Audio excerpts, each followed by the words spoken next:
80 शब्द प्रति minute. Dictation start करते हैं 5 सेकंड बाद।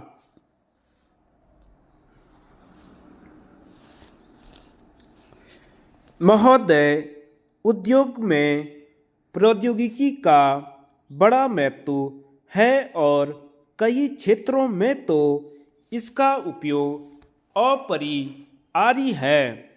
उद्योग ने कई बार यह शिकायत की है कि देश में विकसित ज्ञान या जानकारी का उपयोग अभी करना संभव नहीं है, क्योंकि अभी तक इनका विकास इतना नहीं हुआ कि उत्पादन विधियों में उन्हें उपयोग किया जा सके। हमारी राष्ट्रीय प्रयोगशालाएं इस कमी को यथासंभव शीघ्र दूर करने के लिए प्रयत्नरत हैं।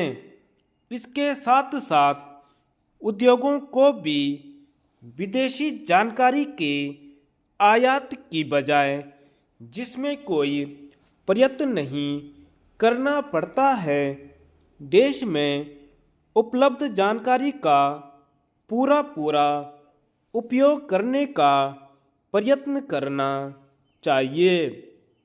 दरअसल राष्ट्रीय शोध संस्थानों में हो रहे कार्य के अलावा हमारे कारखानों में भी काफ़ी शोध कार्य किया जा सकता है। प्रौद्योगिकी विकास पर उद्योगों को अधिकाधिक धन लगाना चाहिए। यदि हमें विदेशी जानकारी का आयात करना ही पड़े तो हमें इस बात का ध्यान रखना चाहिए कि इस पर कम से कम धन खर्च किया जाए। औद्योगिक विकास मंत्री ने इस विषय पर स्थिति स्पष्ट कर दी है और मुझे आशा है कि इस विषय पर किसी प्रकार का भ्रम नहीं है। यह बात भी सीधी है कि जब एक ही या सीमित समय में किसी उद्योग में इकाइयां स्थापित किए जाने की ज़रूरत हो तो विदेशी जानकारी को एक मुश्त और सभी इकाइयों के लिए साझे तौर पर प्राप्त करके विदेशी मुद्रा बचाने की संभावनाएं सोचनी चाहिए। जब विदेशी जानकारी का एक मुश्त खरीदना राष्ट्रहित में हो तब तो इसे कभी नज़रअंदाज नहीं करना चाहिए।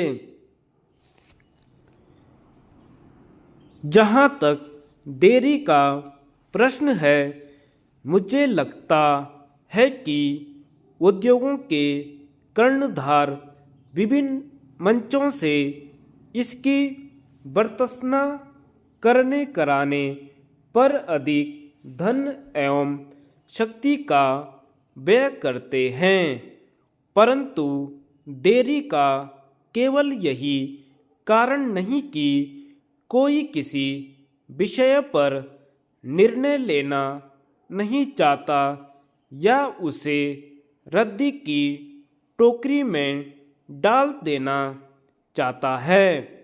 कई बार इस देरी के कई अन्य कारण होते हैं। मैंने पहले इस मामले के सामाजिक एवं राजनीतिक पहलुओं का जिक्र किया है। हो सकता है कई बार कोई आर्थिक समाधान बहुत अच्छा दिखाई देता हो, परंतु उससे देश लंबे समय तक कठिनाई में पड़ सकता है। इतना ही नहीं, ऐसे निर्णय से देश में स्वतंत्र चिंतन पर आंच भी आ सकती है। ये चीज़ें आर्थिक समस्याओं के हल की अपेक्षा स्वतः कम महत्व की नहीं होती।